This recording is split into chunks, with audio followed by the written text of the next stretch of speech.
Bonjour, je vous retrouve aujourd'hui pour la présentation de ce casque audio qui est destiné au jeu.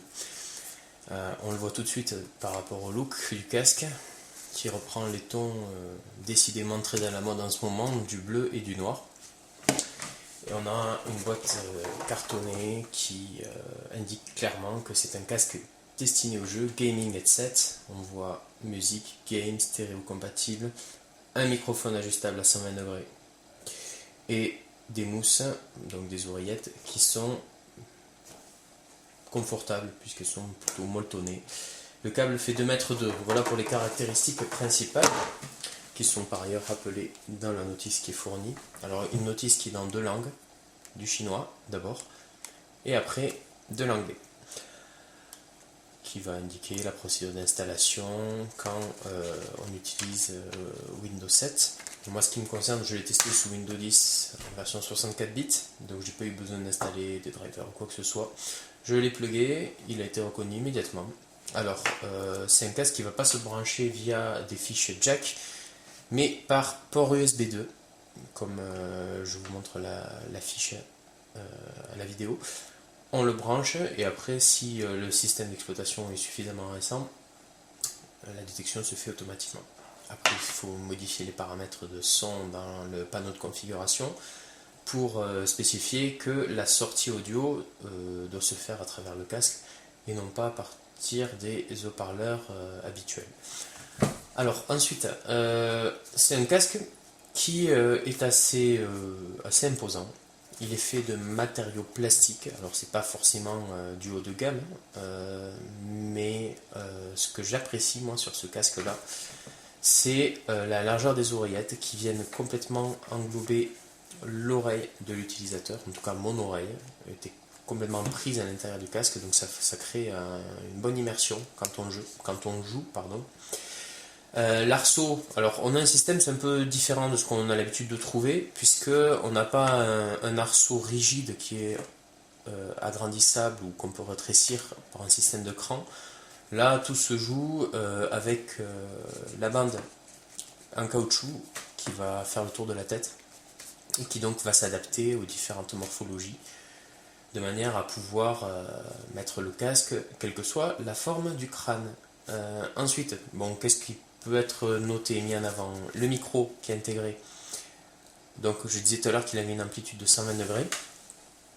Il faut aussi relever que la barre du micro est souple, voilà, de manière à pouvoir être incliné directement face à la bouche. Alors, est-ce une bonne chose, est-ce une mauvaise chose? Je pense que les avis vont varier sur ce point. Moi, en ce qui me concerne, j'aime bien avoir une barre rigide pour pas avoir des micros qui tantôt va s'éloigner, tantôt se rapprocher de la bouche. Bon, après ça dépend, c'est les goûts et les couleurs.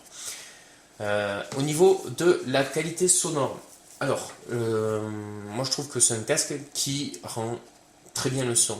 J'ai vraiment été bien immergé dans le jeu quand je jouais. Alors j'ai testé, peut-être vous le verrez sur les photos, j'ai testé sur The Witcher 2, j'ai testé aussi sur un autre jeu d'horreur qui s'appelle The Evil Within.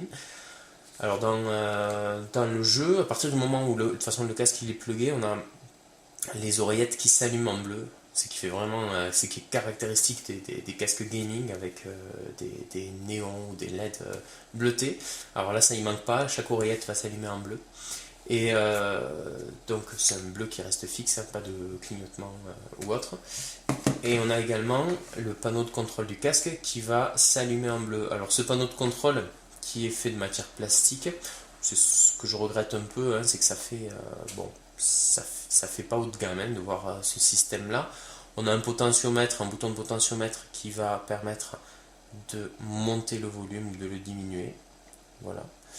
Et après on a 2 boutons. Alors un bouton qui va permettre de couper le micro ou de l'activer, et le bouton du bas, c'est un bouton qui permet d'amplifier les basses. Donc si on veut avoir des basses profondes, eh bien on va appuyer sur le bouton, et quand le bouton est allumé, là en fait on a une sorte de bass booster qui se déclenche.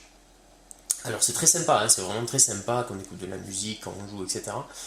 Le petit défaut de ce système-là, c'est que quand on baisse le son, alors qu'on a le bass booster qui est enclenché, si je baisse le potentiomètre de volume sonore, eh bien, on a les médiums, les aigus, les bas médiums qui diminuent d'intensité et les basses qui restent. Et on se retrouve à la fin, si on se met très bas, on est censé plus avoir de son, mais si on a pourtant du son et on a que des basses. Donc ça, je pense que c'est un petit défaut.